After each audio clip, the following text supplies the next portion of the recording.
he slapped his broke ex in public, not knowing she married a Korean mafia boss.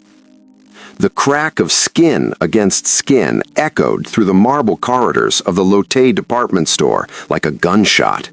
For 3 seconds, the entire luxury floor went silent. Shoppers froze mid-stride. Sales clerks stopped wrapping purchases. Even the elevator doors seemed to pause before closing. Jessica Morgan's head snapped to the side, her cheek already burning red where her ex-husband's hand had connected. She stumbled backward into a display of $1,000 silk scarves, her simple cotton dress catching on a crystal fixture. Her almond-shaped eyes went wide, not with tears, but with the kind of shock that comes when your worst nightmare walks back into your life and immediately proves he hasn't changed at all. Standing over her, chest heaving with rage, was Marcus Sullivan, the man who'd cleaned out their joint bank account 5 years ago in Atlanta, the man who'd sold her grandmother's jewelry to cover his gambling debts, the man who'd left her with nothing but a trash bag of clothes and a one-way ticket to Seoul because he'd convinced himself she'd disappear quietly into a foreign city where nobody knew her name. He had no idea she'd done the exact opposite. Hey everyone, welcome back to the channel. If you're new here, we tell real stories about justice, revenge, and people who thought they'd gotten away with everything. Make sure you're subscribed, because what happens next is gonna blow your mind. Marcus adjusted his designer jacket, the one with the label still clearly visible, and sneered down at her. "I told you to stay out of my sight, Jessica. Look at you, still dressing like you shop at thrift stores. You don't belong in a place like this." What Marcus didn't know was that the woman on the floor wasn't the same broke, desperate person he'd abandoned. He didn't see the custom-fitted wedding band hidden beneath the sleeve of her cardigan. He didn't know about the penthouse overlooking the Han River that she'd woken up in that morning. He certainly didn't notice the black titanium credit card in her plain shoulder bag that could buy the entire store they were standing in. But most critically, Marcus had no idea about the man's name now protected hers. He didn't see the 4 men in dark suits quietly moving to block the store exits.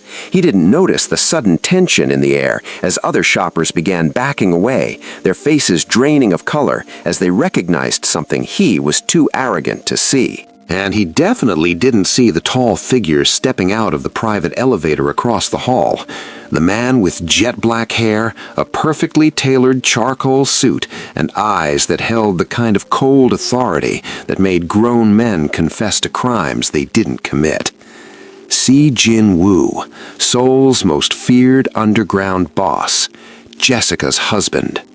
As Jessica's phone buzzed in her pocket with an emergency alert and Jin Wu's unreadable gaze locked onto the back of Marcus's head, the temperature in the room seemed to drop 10 degrees. Marcus Sullivan had just made the worst mistake of his life. He hadn't just slapped his ex-wife. He'd just declared war on a king's queen. And in exactly 90 seconds, his entire world was going to collapse. But let's back up 6 hours. That morning, Jessica had stood in front of her bathroom mirror in their penthouse, debating whether to wear her wedding ring. For 2 years, she'd kept her marriage secret. Jin Wu had insisted it was for her safety. In his world, being known as his wife meant becoming a target. So she'd agreed to stay hidden, to shop alone, to move through Seoul like a ghost. She'd chosen her usual outfit that day, modest, neutral tones, nothing that screamed money. She'd slipped the platinum ring off her finger and tucked it into her pocket, telling herself it was just for a few hours, just a quick shopping trip. Jin Wu had watched her leave from his office window, tracking the GPS signal on his phone. He did this every time. His security team maintained a 30-yard perimeter around her at all times, close enough to intervene, far enough that she could feel normal, feel free. He'd saved her 3 years ago, found her sleeping in a subway station, her savings gone, her visa about to expire. Most men in his position would have ignored her. Jin Wu had seen something different.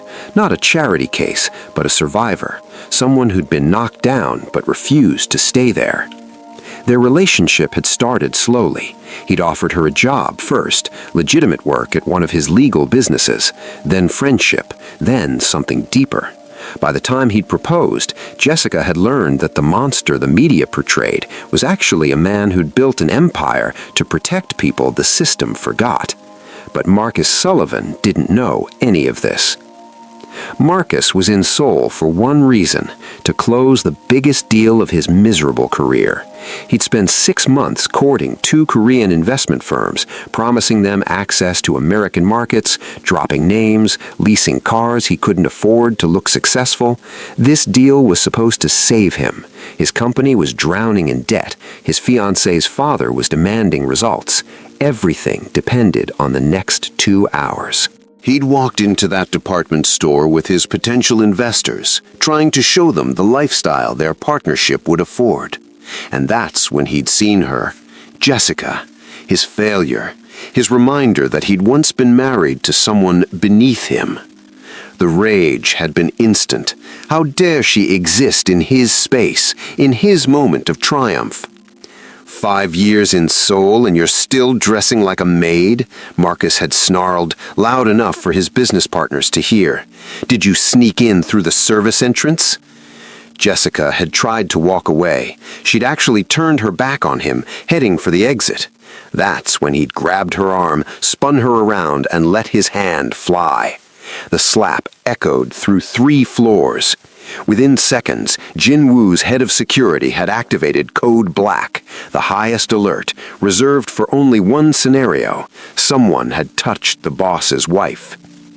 Jin Wu had been in a boardroom negotiating a billion-dollar merger when his phone lit up red. He'd stood up without a word, walked out while investors were mid-sentence, and made a single phone call. "Clear the roads. I'm going to Lotte, now." His motorcade had moved through Seoul like a military convoy, police cars mysteriously appearing to block intersections, giving him a straight shot to the shopping district. He'd made the 15-minute drive in 6. Back in the store, Marcus was still ranting. "You thought you could just disappear and start over? You're nothing, Jessica. You'll always be nothing. I should have done this years ago, saved myself the embarrassment of being married to Mr. Sullivan." The voice came from behind him, deep, calm, absolutely terrifying in its control. Marcus turned, his practiced smile already forming, ready to charm whoever was interrupting. The smile died on his lips. Jin Wu stood 10 feet away. He wasn't reaching for a weapon. He wasn't shouting. He didn't need to. Every person in that store recognized him, even if Marcus was too stupid to understand why everyone had gone silent. "I'm sorry, do I know you?" Marcus scoffed, his American accent suddenly sounding loud and foolish. "This is a private matter between me and my ex-wife. I suggest you—" "Your ex-wife," Jin Wu interrupted quietly, "is my wife." The words hung in the air like a death sentence. Marcus's face went through several expressions at once: confusion, disbelief, then finally the first flicker of genuine fear as he saw the 2 Korean businessmen he'd been courting drop into deep, terrified bows behind him. "Chairman Seo," they gasped in unison. "We didn't know you were here. Please forgive us." Marcus's world tilted. Chairman Seo. The name even he'd heard whispered in business circles. The untouchable. The man who didn't just own businesses, he owned the people who regulated them. Jin Wu hadn't moved. He pulled out his phone, scrolled through something, then looked up at Marcus with eyes that held no mercy. 5 years ago in Atlanta, you withdrew $24,000 from a joint account while Jessica was at work. You left her with $12.82. You sold her grandmother's wedding ring for $3,000 to pay off a poker debt. You took the title to her car and pawned it for $5,000. The total you stole from her was $41,600. Marcus's throat had gone dry. That was legally my money. We were married. It was joint. "In my world," Jin Wu continued, his voice dropping even lower, "theft is repaid with interest.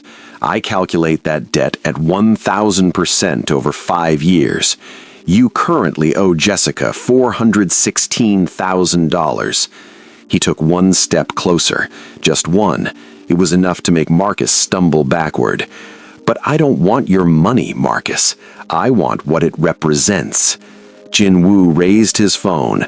On the screen was a video. Crystal clear footage from the store's security system, showing Marcus slapping Jessica, showing him looming over her, every word of his verbal abuse captured in high definition. This video, Jin Wu said calmly, is currently being sent to every business contact in your phone, every family member, every friend, your investors, your fiancé, her father, the board of directors at Lawson Global.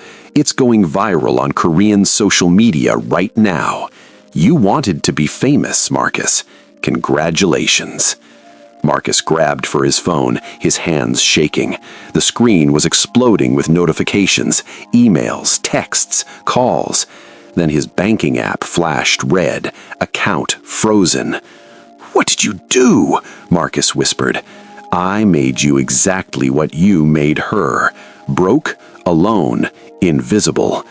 Behind Marcus, his two investors were already backing away, their phones pressed to their ears, frantically explaining to their firms that they had no association with this man, that this was all a terrible mistake. Jin Wu finally looked past Marcus to Jessica, who was still sitting on the floor, one hand pressed to her burning cheek. His expression softened just slightly. He walked past Marcus as if he didn't exist, knelt down in front of Jessica, and gently took her hand. "Are you hurt?" he asked quietly, his voice meant only for her. Jessica shook her head, tears finally breaking free, not from pain, but from the release of 5 years of carrying fear that her past would destroy her future. Jin Wu helped her to her feet, then did something that made everyone in the store gasp. He carefully took the platinum wedding ring from her pocket where she'd hidden it and slid it back onto her finger. Then he raised her hand to his lips and kissed it. "You never have to hide again," he said softly. Behind them, Marcus was crumbling. His phone had gone dead, remotely wiped. His credit cards were declined. The hotel he was staying at had just called to inform him his reservation was canceled. In the span of 5 minutes, every digital trace of his success had been erased. Security guards appeared, not to arrest him, but to escort him out. As they guided him toward the exit, Jin Wu called out one last time, "Marcus." The broken man turned. "You wanted to know if she belonged in a place like this," Jin Wu said evenly. "She owns this building. I bought it for her last year. You've been shopping in my wife's store." The guards led Marcus away.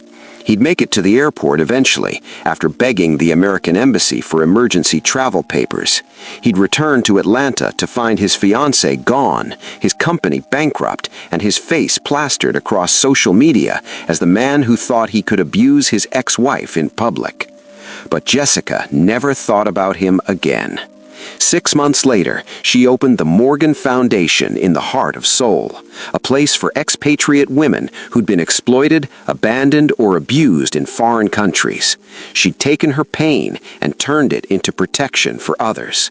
At the opening ceremony, she stood at the podium wearing a beautiful dress, her wedding ring catching the light, her husband standing proudly beside her.